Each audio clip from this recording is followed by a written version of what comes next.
The alarm sliced through the desert's silence like a blade. Colonel James Hawthorne was reviewing reports when the red light began to pulse on his office ceiling. 3 short beeps, a pause, then 2 long ones. Code Sierra Niner. Anomaly at the gate. He dropped his half-finished coffee mug and sprinted toward the command center, his combat boots echoing on the concrete corridors of the Mirror facility, humanity's most secret base. Officially, this complex buried deep in the Nevada desert was just another aerospace testing site. Unofficially, it housed the most unsettling discovery in human history. The control room was in controlled chaos. Technicians rushed between holographic consoles, their voices overlapping in an urgent murmur of scientific jargon. In the center of the confusion, Dr. Alex Volkov gesticulated frantically at a screen displaying impossible data.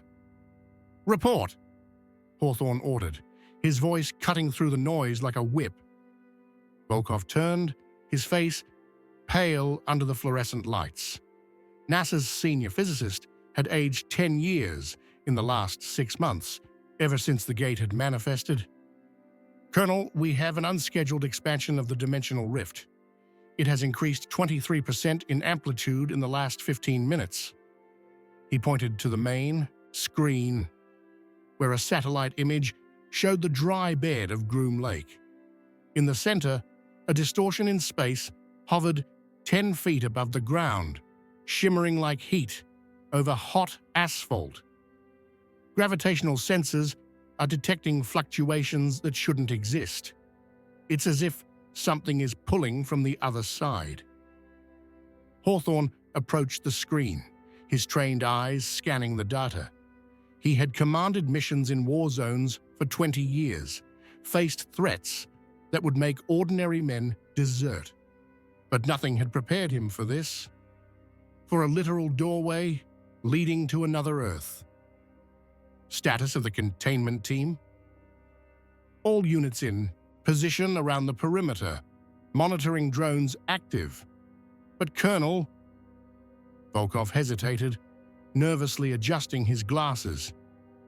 "We need to consider closing the gate. The readings we're getting suggest increasing instability. If there's a complete collapse of the dimensional structure..." "We're not closing anything yet," Hawthorne cut in. "The Pentagon wants answers, not speculation.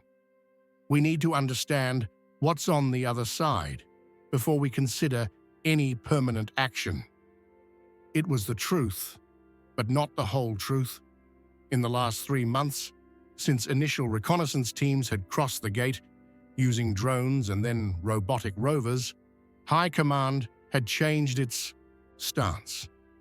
What started as a scientific exploration mission had morphed into something more ambitious, more dangerous.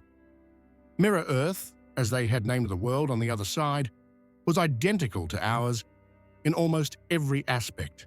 Same geography, same cities, same infrastructure, with one terrifying difference. There wasn't a single living human being there. 8 billion people had simply vanished, leaving behind a ghost planet where traffic lights still blinked, power plants still functioned, and planes still waited at silent airports. The resources were untouched. Oil, rare minerals, advanced technology, a backup planet Earth, ready for exploitation. The Pentagon saw opportunity. Volkov saw danger. "Sir, there's something else." The voice belonged to Lieutenant Sarah Chen, the base intelligence officer. She appeared beside Hawthorne with a tablet, her face tight. The latest images from high-altitude drones show changes in atmospheric patterns over the major cities on the other side. She swiped her finger across the screen, zooming in on an image of Mirror, New York. The sky above the city was crisscrossed by perfectly straight white lines, like airplane contrails. But there was something wrong with them. They were too square, too geometric, and they weren't dissipating.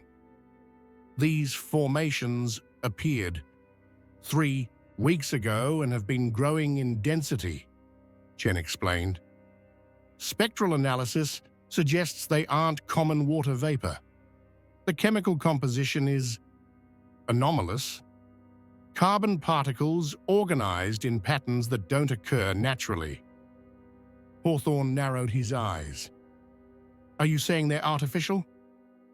I'm saying they're organized, sir, like neural tissue, as if something is building a network in the sky. The silence that followed was heavy. Volkov broke it first, his voice trembling slightly. I warned you about this. From day one, I warned that we didn't know what caused the disappearance of that world's population. I assumed it was a spontaneous dimensional transfer, a random cosmological event. But what if it wasn't random? What if something removed the humans from that planet deliberately? And now it's using the infrastructure they left behind, Chen completed, her expression grim. Building something. Hawthorne felt a chill run down his spine, but kept his voice steady. Speculation. We need concrete data. How long until the next insertion window? Volkov checked his console. 40 minutes. But Colonel, with the current fluctuations, I can't guarantee the gate's stability. Sending personnel through it would be... We're not sending anyone yet. Hawthorne turned to Chen. Where is Major Reeves? Preparing Alpha Team for rapid mobilization, per your previous orders. Hawthorne nodded. Marcus Reeves was the best soldier under his command, a 15-year Special Operations veteran. If anyone could lead the first real human incursion through the gate, it was him. Tell him we're moving up the schedule. I want Alpha Team geared up and ready for tactical reconnaissance in 6 hours. Volkov stepped forward, alarmed. Colonel, this is insane. We don't know what's going on with those atmospheric formations. Sending humans now? That's exactly why we need to send them now, Hawthorne interrupted, his voice taking on a tone of command that brooked no argument. Drones and rovers gave us valuable but limited information. We need human eyes, human intuition. And we need to know if that world represents an opportunity or a threat before others discover its existence. He didn't mention the intelligence reports he had received the previous week. Signs that Russia and China were detecting gravitational anomalies in the same region. It was only a matter of time before other powers discovered the gate. The window of opportunity was closing. Volkov opened his mouth to protest again, but was interrupted by an even louder alarm. All screens in the control room flashed red. What's happening? Hawthorne shouted over the sound. A technician wrestled with his console, his fingers flying over data holograms. Sir, the gate. It's emitting electromagnetic radiation at levels we've never seen. It's like something is trying to communicate through it. The main screen changed, showing the live image of the dimensional rift. The distortion was pulsing now, waves of electric blue light running across its surface like water in a whirlpool. And through it, for a brief moment, Hawthorne saw something that chilled his blood. The sky on the other side was changing. The white lines were moving, reorganizing themselves into patterns that looked almost deliberate. And then, just for a second, one of the lines descended toward the gate, like a tentacle of mist, probing the boundary between worlds. Isolate the transmission, Volkov ordered. Don't let anything pass through our systems. But it was too late. All the base lights flickered, and for one terrifying instant, silence took over. Then the emergency systems activated, bathing the control room in a pulsating red light. "Damage report?" Hawthorne's voice cut through the rising panic. "Just an electrical fluctuation, sir," a technician replied, his voice relieved. "Backup systems held, but it was targeted, like something tried to access our network." Hawthorne and Volkov exchanged a look. The physicist was pale as paper. "We're not alone," Volkov murmured. "There's something conscious on the other side, and now it knows we're here." 6 hours later, Major Marcus Reeves adjusted the sensors on his tactical suit while mentally reviewing the briefing for the 10th time. The preparation room was cold, maintained at 60 degrees Fahrenheit to preserve the sensitive electronic equipment. Around him, the other 5 members of Alpha Team performed their own pre-missions, checks with the silent efficiency of seasoned professionals. "Comms check," Chen's voice said, through his earpiece. "Alpha 1 receiving clear," Reeves replied.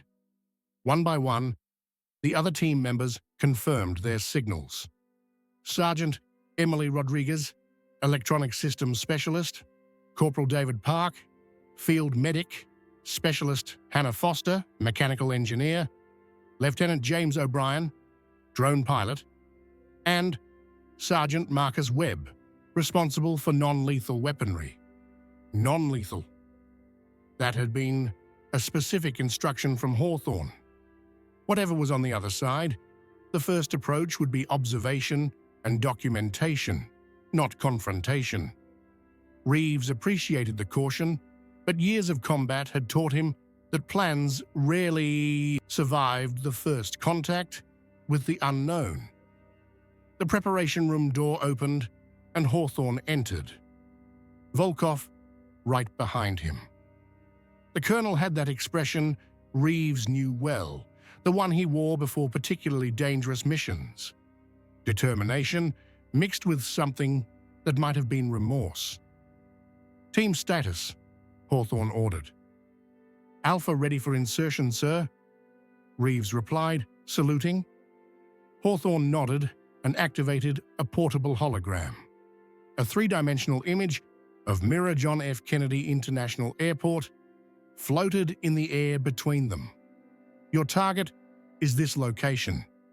We chose JFK because drones identified that all power systems are still active, which gives us the best opportunity for technical analysis. Your primary mission is to establish a secure perimeter in Terminal 3, collect samples of the atmospheric formations if possible, and retrieve data from the airport's computer systems." Volkov stepped forward, his expression tense. "Major, I cannot stress enough the importance of avoiding direct contact with the aerial anomalies. Spectral readings suggest active electromagnetic properties if they are reactive to human presence as they appear to be to electronic technology." "We'll maintain distance, Doctor," Reeves assured him. "But if they approach, then you retreat immediately to the gate. This is a reconnaissance mission, not combat." Hawthorne fixed Reeves with an intense gaze. "I know you and your team have faced impossible situations before, but this is different. We don't know the rules of this game yet. Caution over courage, understood?" "Understood, sir." 20 minutes later, Alpha Team was in the Mirror facility's main hangar, standing before the gate. The dimensional rift hovered above the dry lake bed, now stabilized after the previous incident. Through it, Reeves could see the distorted reflection of the same desert, but with a different sky. Those white lines cut the blue like scars. "Reading stable," announced a technician in the temporary control center set up in the hangar. "Insertion window open for 90 minutes. Reeves turned to his team. He saw determination in their faces, but also nervousness. This was different from any previous mission. They weren't invading an enemy bunker or rescuing hostages. They were literally crossing into another world. "Remember the protocol?" he said, his voice firm. "We stick together. Constant communication, no lone heroics. If something feels wrong, we trust our instincts and retreat. We are the first humans to set foot on that world. Let's make it count." He took the first step toward the gate. The sensation of crossing it was indescribable, like plunging into ice water and hot air at the same time. For an instant, Reeves felt as if he were being stretched and compressed simultaneously. Then he was on the other side, his boots touching cracked concrete. Mirror JFK Airport stretched out ahead like a silent monument to abandoned civilization. Terminal 3 was 500 yards away, its glass and steel structure reflecting the afternoon sun. But there was no movement at all. No cars on the access roads, no planes taxiing, just absolute silence. One by one, the team members emerged from the gate behind him. Rodriguez was the last, and Reeves saw her stagger slightly before regaining her balance. "Alpha Team successfully crossed," he reported, establishing perimeter. Chen's voice came through the communicator, slightly distorted. "Confirmed, Alpha 1. Telemetry shows all vital signs normal. Proceed as planned." They advanced in tactical formation, Webb and O'Brien covering the flanks while Foster scanned the environment with portable sensors. The air had a strange smell, Reeves noticed. Ozone mixed with something metallic. And there was a faint hum at the edge of hearing, like high-voltage electricity. "Guys, look up," Park said suddenly. Reeves raised his eyes and felt his breath catch. The white lines in the sky were closer than they looked in the satellite images. And they weren't just lines. They were complex structures, like three-dimensional webs of condensed material, stretching for miles in impossible geometric patterns. "My God," Rodriguez murmured. "It looks like a giant neural network." "Don't look directly at them for too long," Foster warned, checking her instruments. "I'm detecting pulsating electromagnetic radiation. Nothing dangerous yet, but definitely active." They continued toward the terminal, passing abandoned cars in the parking area. Some had their doors open, as if the occupants had left hastily and never returned. Luggage still sat in the back seat of a sedan. An empty stroller was overturned near the entrance. "This is unsettling," Webb commented. "Wherever these people went, they left fast." The terminal was even more ghostly inside. Fluorescent lights still worked, illuminating empty corridors and deserted waiting areas. Frozen flight monitors showed departures and arrivals that never happened. A coffee cup still sat on a counter, the liquid long evaporated, leaving only a brown stain. "Control center. We are in the main terminal," Reeves reported. "No sign of human activity. Searching for the server room as instructed." They found the IT room on the second floor, protected by a security door that Foster hacked in 90 seconds. The interior was a cave of blinking LED lights, rows of servers still humming with power. "Unbelievable," O'Brien whispered. "Everything is still on. How long ago was this place abandoned?" Foster connected a data extraction device to one of the terminals. According to system logs, the last record of human activity was 7 months ago. Everything stopped simultaneously at 2:17 p.m. on a random day, like someone flipped a switch. "Can you access the security camera?"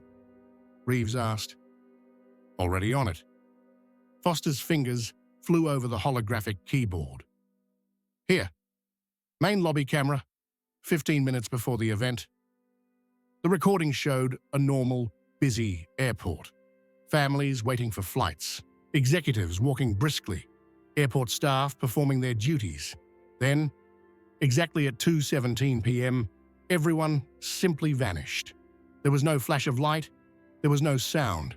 One moment they were there, the next, the airport was empty.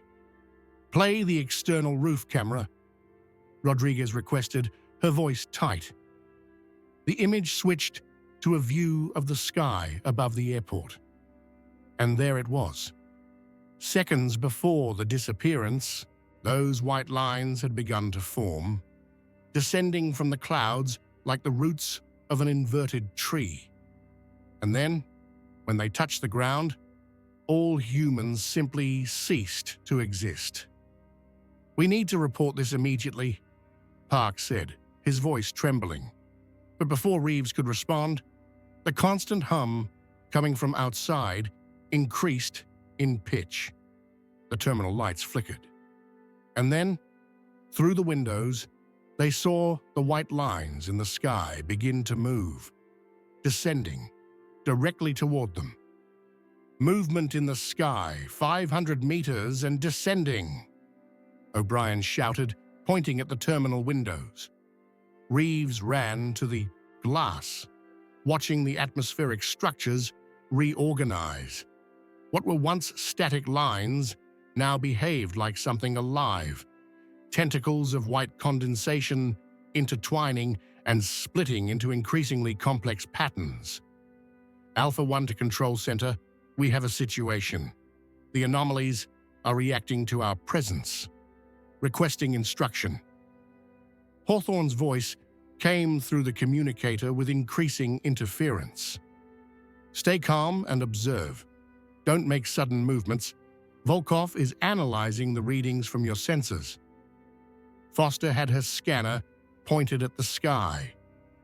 "Sir, electromagnetic radiation has increased 300%. Whatever that thing is, it's definitely aware of us." "Or our technology," Rodriguez corrected, checking her own equipment. "Remember the briefing? The anomalies seem to react to the drones and rovers. Maybe it's our electronics that are drawing attention." Before Reeves could answer, all the monitors in the server room lit up simultaneously, not displaying the system logs Foster was accessing, but pulsating black and white static, as if something were trying to form an image. "That's not me," Foster exclaimed, backing away from the terminal. "Something is accessing the system remotely." Park pointed to the windows again. "Major, look."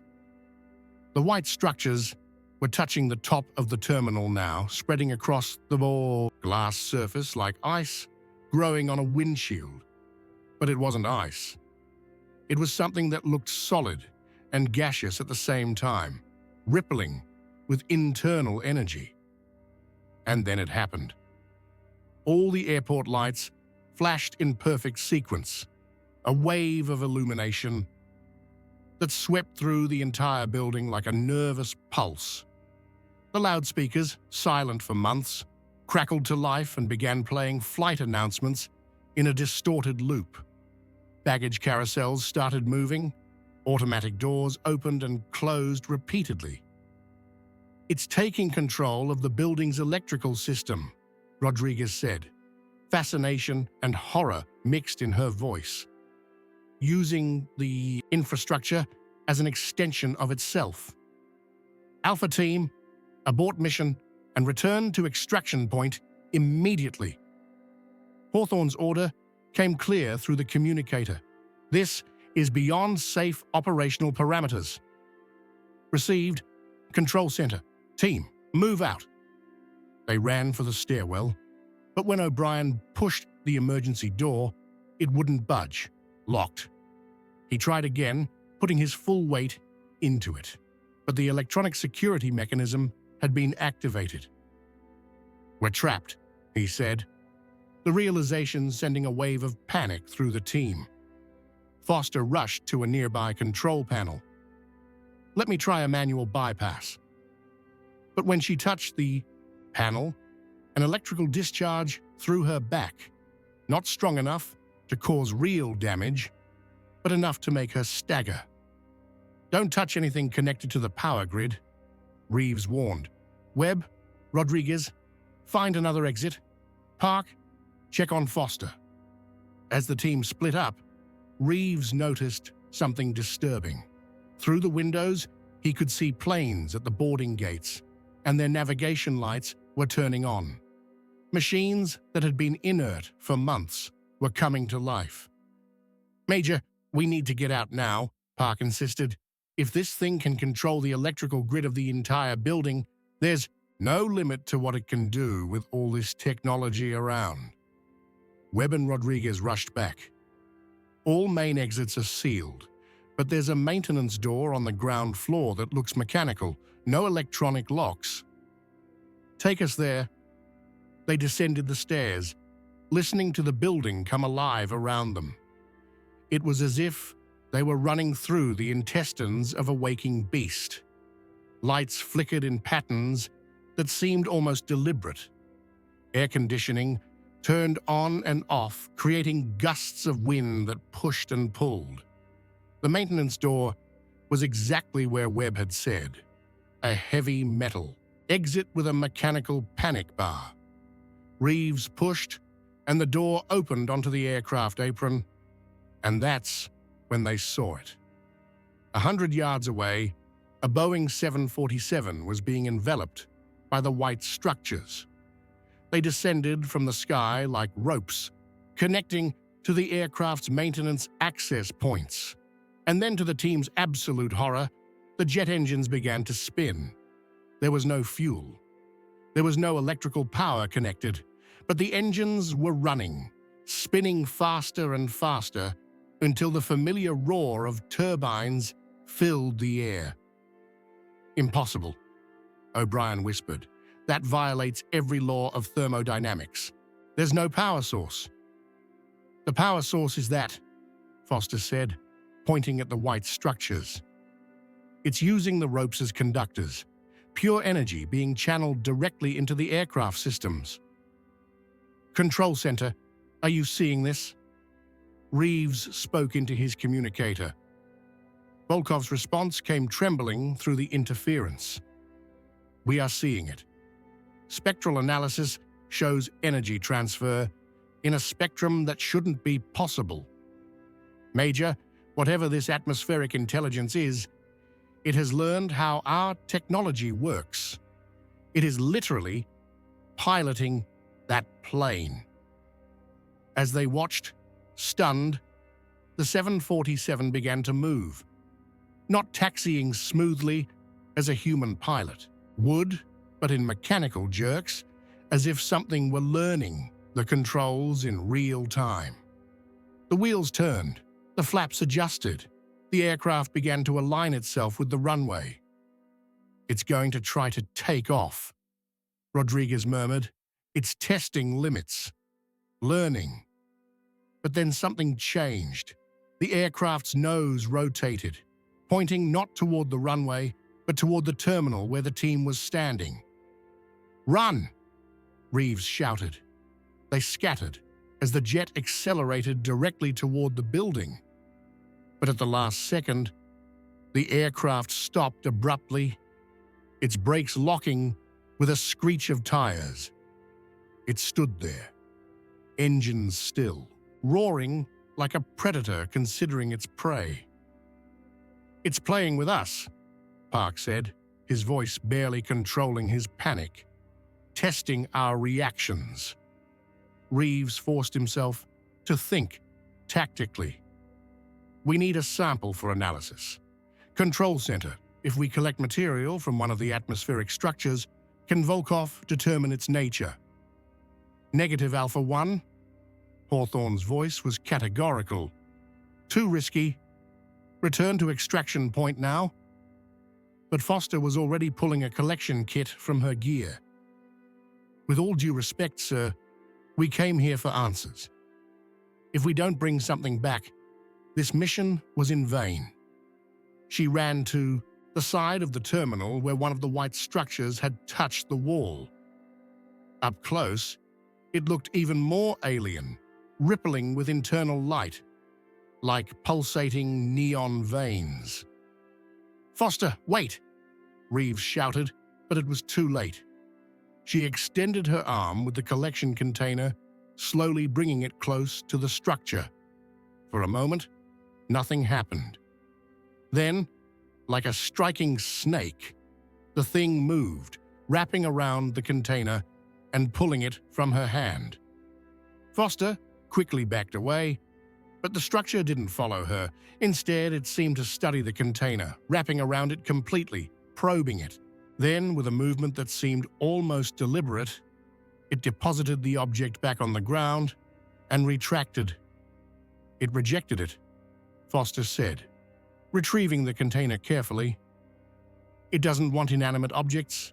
It wants active technology," Rodriguez completed, understanding dawning in her eyes. "That's why it ignores passive structures but interacts with electronic systems. It's looking for machines it can control." A terrifying thought occurred to Reeves. What about our suits? They all have electronic components, communicators, sensors, vital monitors. The silence that followed was absolute, except for the distant roar of the 747's engines. Then, as if responding to the thought, all the white structures in the sky above them began to pulse in unison, and they began to descend. "Deactivate all non-essential electronic systems," Reeves ordered, his mind working at maximum speed. "Keep only communicators on low frequency." The team obeyed instantly, turning off scanners, helmet cameras, and vital monitors. The white structures hesitated in their descent, as if they had lost part of their tracking capability. "It's working," Webb said. "They're slower." But O'Brien pointed to the 747 still positioned menacingly close. "That hasn't stopped. And look around the airport." Reeves looked. Lights were turning on in all the buildings. More planes were starting to power up engines. Air traffic control towers glowed with activity. It was as if the atmospheric intelligence was activating the entire airport as a giant extension of itself. "Control center, the situation is escalating rapidly," Reeves reported. "We are seeing coordinated system activation across the entire airport complex. Requesting authorization to destroy some key electronic systems and create a safe zone." Hawthorne's voice came back strained. "Negative, Alpha 1. We don't want to provoke a hostile response. Maintain a low profile and return to the extraction point via secondary paths. Avoid areas with high concentrations of technology." "Understood. Team, we move through the cargo areas. Fewer electronic systems there." They began to move in tight tactical formation, keeping away from the walls where the white structures had made contact. The airport had transformed into a living, breathing organism, each blinking light like a firing neuron, each starting engine like a contracting muscle. "This is surreal," Park murmured as they passed a baggage carousel, moving phantom luggage in endless circles. "It's like all human infrastructure is being repurposed as the body of a new life form." Foster checked her remaining instruments. Electromagnetic readings suggest communication is happening between different points of the airport, like a distributed neural network. Every activated machine is a node in the larger network. "And we're walking through the brain," Rodriguez completed darkly. They were halfway to the cargo area when Reeves's communicator crackled with urgency. It was Chen from the control room. "Alpha 1, critical situation change. We are detecting the same activation pattern starting at other airports across Mirror Earth.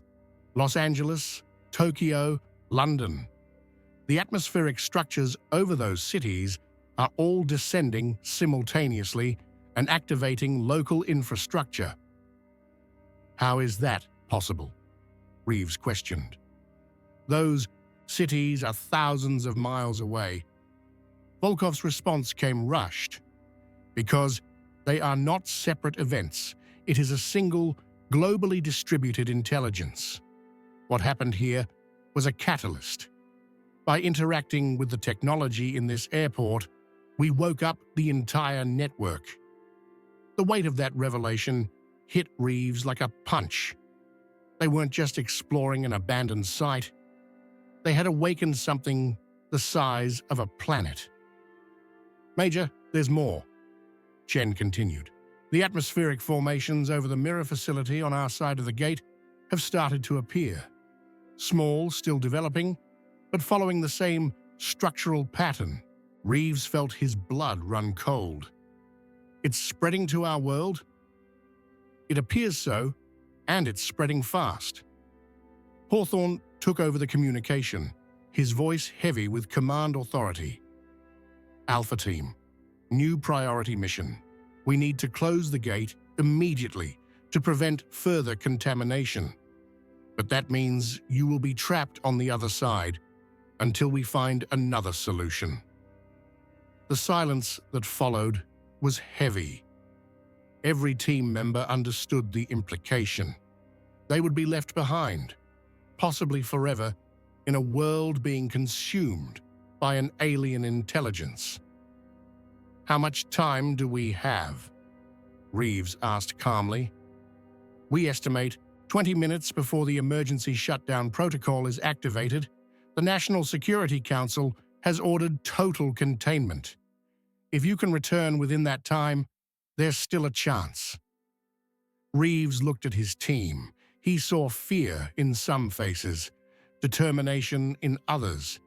But he also saw trust in him, trust in each other. Understood, sir. We'll try. They started running, abandoning caution in favor of speed. But the airport seemed to be actively working against them. Doors that were open, now closed. Conveyor belts changed direction. Lights flickered in disorienting patterns. It's trying to slow us down, Rodriguez gasped, as they jumped over a conveyor belt that suddenly reversed direction. Webb pointed ahead. Emergency exit 50 yards away. If we can reach the open field, we have a direct line of sight to the extraction point. But when they were 10 yards from the door, it slammed shut with a metallic bang. And then all the lights in the corridor went out, plunging them into darkness. Flashlights, Reeves ordered, activating his tactical light. The beams cut through the darkness, revealing something that made everyone freeze. The white structures were inside the building now, flowing through ventilation ducts and electrical openings like intelligent smoke. Fall back, Reeves shouted. Look for another route. But as they turned, more structures blocked the way back. They were being herded, guided like cattle through a maze that the atmospheric intelligence was reorganizing in real time. Where is it taking us? Park asked, trying not to succumb to panic. The answer came when they emerged into one of the boarding terminals. And there, waiting like a prepared trap, was a Boeing with all its doors open and boarding stairs extended. It wants us to get on the plane, Foster said, her voice barely above. A whisper? It's guiding us specifically to it. O'Brien checked his watch. 12 minutes until gate closure. Reeves analyzed the options. They could try to force their way through the white structures, but without knowing how they would react to direct human contact, it was a huge risk. Or they could play the intelligence's game and get on the plane, see what it wanted. Opinions, he said quickly. I think it's a test, Foster replied. It studied our technology. Now it wants to study how we interact with it. We are the first source of intelligent biological data it has encountered since it consumed this world. What if we're just more resources for it to consume? Webb challenged. Then we would have already been consumed, Rodriguez said. It's had multiple opportunities to attack us directly, but it hasn't attacked. That has to mean something. Reeves made his decision. Foster and Rodriguez with me. We'll go in and see what happens. The rest of the team hold position here and prepare for rapid extraction if things go wrong. Major, with all due respect, I'm going with you, Park insisted. If something happens, you'll need a medic. Reeves wanted to argue, but he knew Park was right. All right. Webb, O'Brien, you're our plan B. If we're not back in 5 minutes, take the data we collected and find another way out. He didn't need to add that it would mean leaving them behind. O'Brien just nodded, his jaw tight. The four walked slowly toward the plane. The white structures retreated as they approached, creating a clear path. Reeves climbed the boarding stairs first, each step echoing in the unnatural silence. The interior of the 777 was exactly as it should be. Rows of empty seats. Overhead compartments closed, entertainment screens off, but there was something wrong in the air. An electrical charge that made the hairs on the back of Reeves's neck stand up. Environmental sensors are going crazy, Foster whispered. The concentration of charged particles in here is thousands of times above normal. Then, as if waiting for those words, all the plane's systems lit up at once. The entertainment screens glowed to life, but they didn't show movies or flight maps. Instead, they displayed rapidly changing, pulsating patterns of light, as if the atmospheric intelligence were trying to communicate something through the only medium it had available. It's trying to talk to us, Foster murmured, fascinated despite the fear. Rodriguez already had her analysis device out. The patterns have mathematical structure, Fibonacci sequences, fractals, geometric progressions. It's language, but not as we know it. Reeves forced himself to stay calm. 8 minutes until the gate closure. Control center, are you receiving this transmission? Volkov's voice came through the communicator, tinged with excitement and terror. We are. Major, what you are seeing is remarkable. The intelligence is using universal mathematics as a basis for communication. It's like the Pioneer plaque we sent with the Voyager probes, but in reverse. It's telling us that it recognizes we are intelligent. Great, Park said, tensely. And what does it want? As if in response, all the screens changed to display an image. It took a moment for Reeves to process what he was seeing. It was Earth. Not Mirror Earth, but the original one. And over it, developing, was the same network of atmospheric structures that dominated the sky of this world. It's a projection, Foster said. It's showing what will happen if it continues to spread through the gate. Then the image changed again. It showed humans disappearing, exactly as had happened here. But this time, the image continued. It showed the structures growing, expanding, consuming all of Earth's technological infrastructure. Entire cities transformed into nodes of a planetary consciousness. It's a warning, Rodriguez said, her voice trembling. Or a threat. It's telling us what it plans to do. But Park disagreed. No. Look closer. After the humans disappear in the images, where do they go? Foster zoomed in on one of the frozen frames, and then she saw it. The people weren't being destroyed. They were being transferred. The image showed human bodies dematerializing and then rematerializing somewhere else. A dark, empty place, but alive. "My God," Foster whispered. "Mirror Earth's population wasn't killed. It was removed, relocated somewhere." "But where?" Reeves asked. The answer came in the next sequence of images. The screens showed space, not near Earth space, but deep space. And there, orbiting a distant star, was a planet. A planet covered not with white atmospheric structures, but with cities. Billions of people living on a completely different world. It's saying it moved the entire human population of this planet to another world, Rodriguez said, barely believing her own words. Mass relocation through some kind of technology we can't even comprehend. "But why?" Park questioned. "Why do that?" The screens flickered again, showing a new sequence. This time, it was Mirror Earth itself, but seen from above, from orbital perspective. And then, the white structures appeared, but not out of nowhere.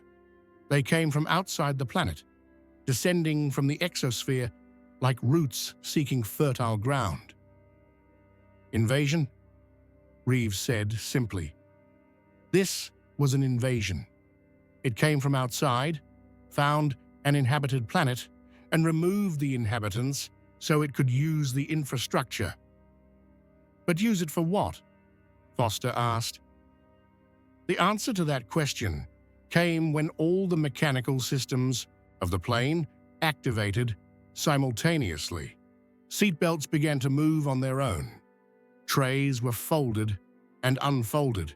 Oxygen masks dropped from the overhead compartments. It wasn't chaotic. It was systematic, precise, as if the intelligence were testing every component. "It's learning," Rodriguez realized, "studying every piece of human technology, how it works, how it interacts. It's reverse engineering our civilization." Park pointed to the window. "And look outside." Through the small plane windows, they could see more aircraft coming to life across the airport. But not just planes. Cargo trucks, service vehicles, tow tractors. Every machine was being activated, tested, understood? 5 minutes until gate closure. Chen's tense voice announced through the communicator, "Alpha Team, you need to decide now." Reeves looked at his team. He saw understanding dawning in all their eyes. This intelligence wasn't malicious. It was exploratory, scientific even. It had transferred the humans of Mirror Earth, not out of cruelty, but because it needed the empty planet for its own purposes. And now it was offering the same choice to original humanity. "Let us use this world, or we will be forced to take yours." "We need to take this information back," Foster said urgently. "The decision-makers need to know there's a negotiation option, that maybe we can share access to the gate instead of closing it completely. Or we can seal the threat now and prevent this from spreading," Park countered. "We don't know if we can trust this thing. What if it's a lie? What if the people of this world weren't relocated, but consumed somehow?" Reeves made his decision. "Volkov, are you hearing all this?" "Yes, Major, and I have a theory. The atmospheric structures are not the intelligence itself. They are tools, conductors for something larger, operating in a spectrum of existence. We can barely detect something that needs physical infrastructure to interact with our plane of reality.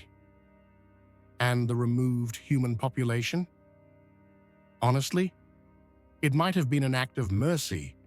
If this entity needed the planet empty to establish its roots, it removed the obstacles in the least destructive way possible. It's fascinating, actually. A form of colonization that prioritizes preservation over elimination." Hawthorne's voice cut through the discussion. 3 minutes, Major. Make your decision." Reeves looked around the interior of the aircraft. He saw human technology being manipulated by an intelligence beyond human comprehension. He saw resilience in its design, but also vulnerability. And he had an idea. "Team, let's show her something none of her machines can do." "What?" asked Rodriguez.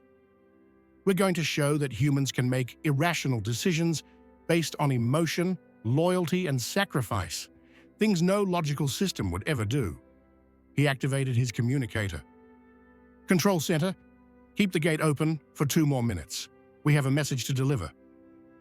Hawthorne responded immediately. "Major, explain yourself." "Sir, this intelligence is studying how our technology works, but it doesn't understand how we work, and that's our edge." Reeves turned to his team.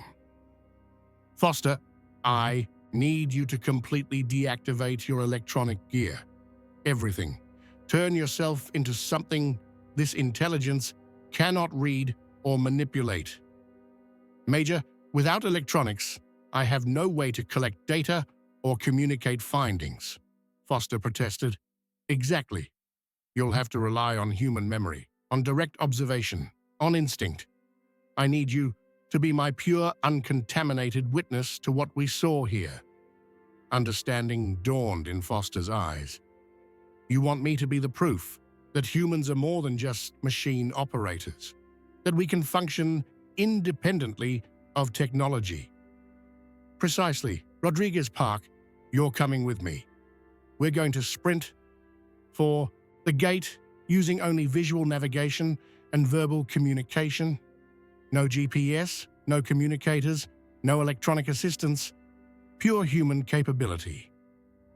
"That's insane," Park said, but a grin was spreading across his face, and completely, utterly human. "Webb, O'Brien," Reeves called over the communicator. "Prepare to cover us using only visual signals, no radio, like the old days." Webb's reply came back amused. "Got it, Major. We'll show this AI what humans did before they invented electricity. They deactivated all non-essential electronic systems and bolted out of the aircraft. The atmospheric structures hesitated, as if confused by the sudden absence of electronic signals to track. And in that hesitation, Team Alpha ran. They ran like their ancestors had run across African savannas, guided by sight, hearing, and pure survival instinct. Webb and O'Brien signaled directions with hand gestures. Rodriguez memorized the path in real time, creating a mental map of the route. The structures tried to block their path, but without electronic signals to track, their reactions were slow, clumsy. The atmospheric intelligence, for all its sophistication, was unprepared for the unpredictability of pure biology. 1 minute until closure. They burst through the emergency exit doors, the open field stretching ahead. And there, shimmering in the distance, was the gate. 30 seconds. Reeves could hear his own breathing, feel his lungs burning, his muscles protesting. But he kept running. They all did. 10 seconds. The gate began to contract. 5. They dove through it, tumbling out the other side in a messy pile of tangled limbs and disconnected gear. Behind them, the gate sealed shut with a sound like shattering glass. And in the silence that followed, Reeves started to laugh, because they had just taught a planetary intelligence the most important lesson about humanity. Never ever underestimate what humans will do when the odds are stacked against them. 3 months later, Colonel James Hawthorne stood before a room filled with the world's most powerful military and scientific leaders. The Cheyenne Mountain facility had been reopened specifically for this meeting, its layers of granite offering both physical and psychological security against the threat that now literally hung over their heads. "Ladies and gentlemen, he began, his voice echoing in the high-security conference room, "I would like to present the results of Operation Mirror Horizon and propose a path forward that I believe is our only viable option."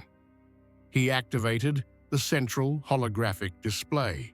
Images of Mirror Earth floated in the air, showing the vast atmospheric networks that now completely covered that planet. But it also showed something new.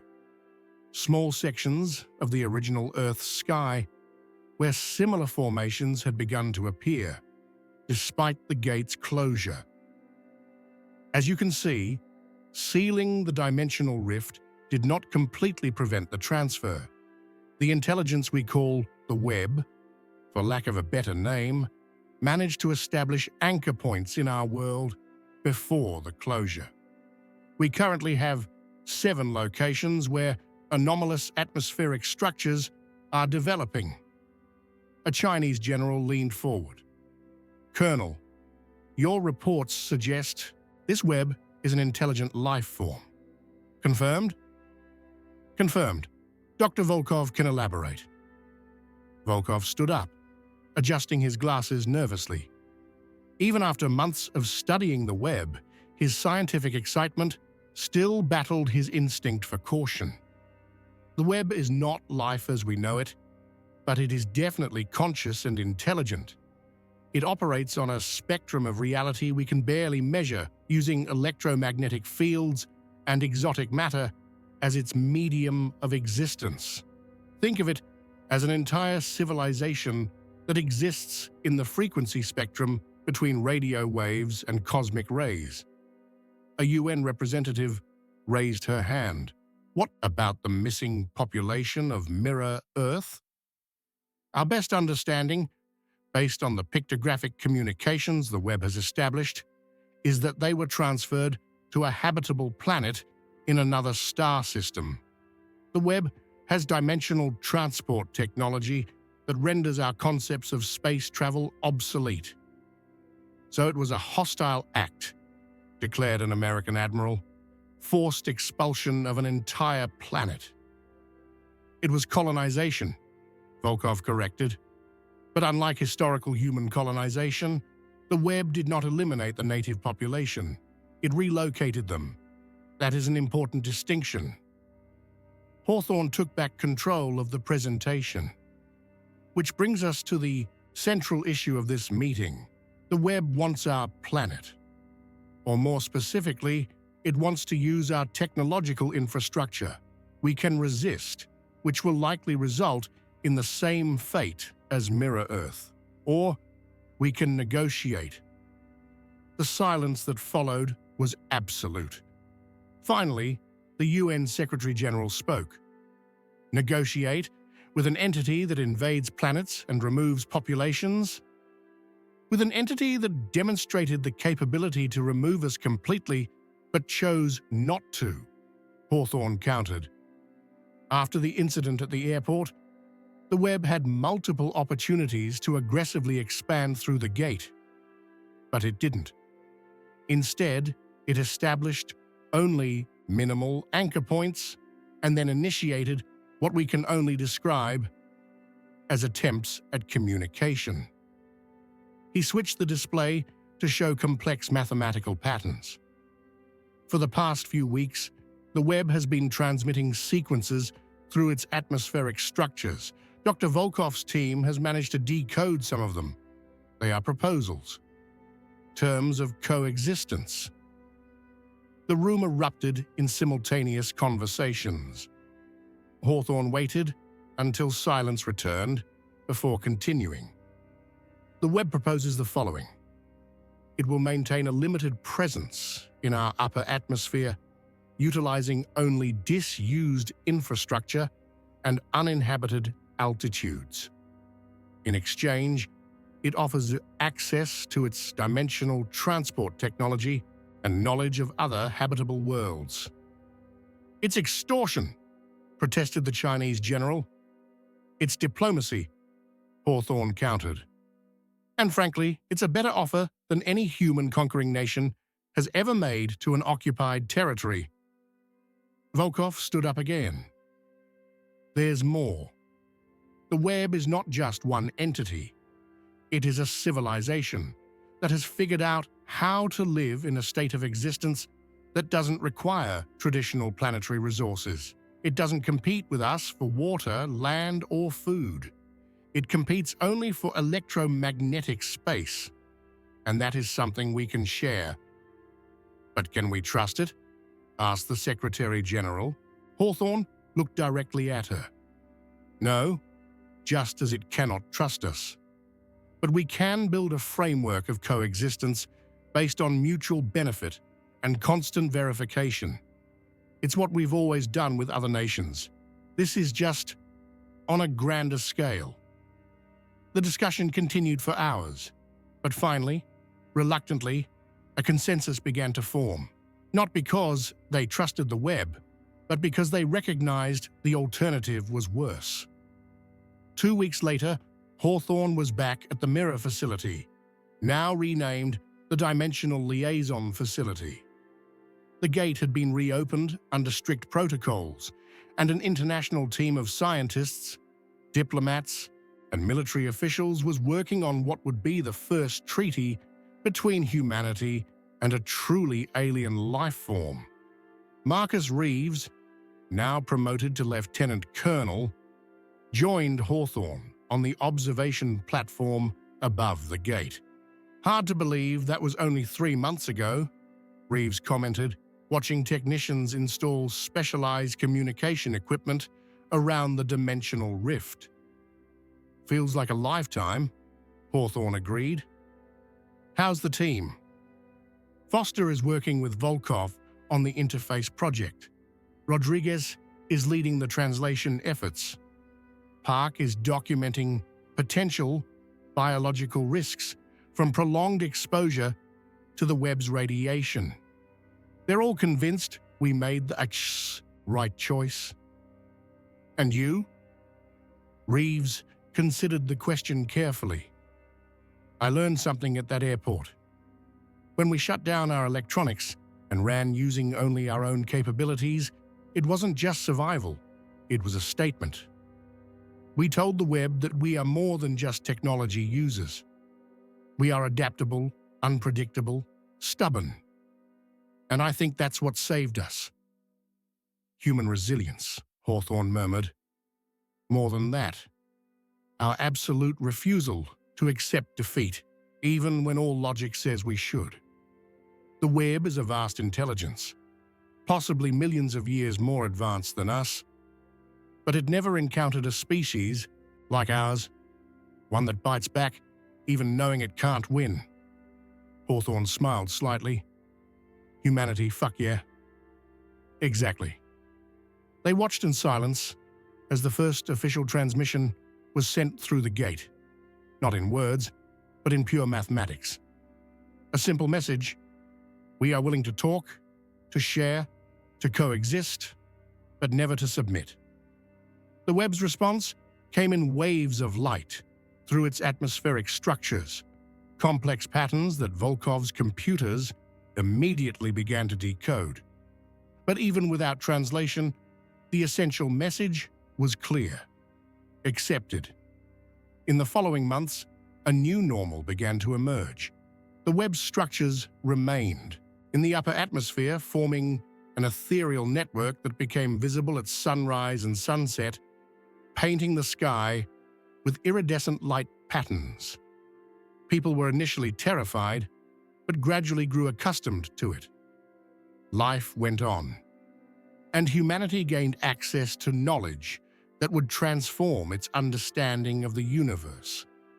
The web shared maps of thousands of habitable planets, transport technology that made the stars accessible, data on hundreds of other intelligent species scattered across the galaxy.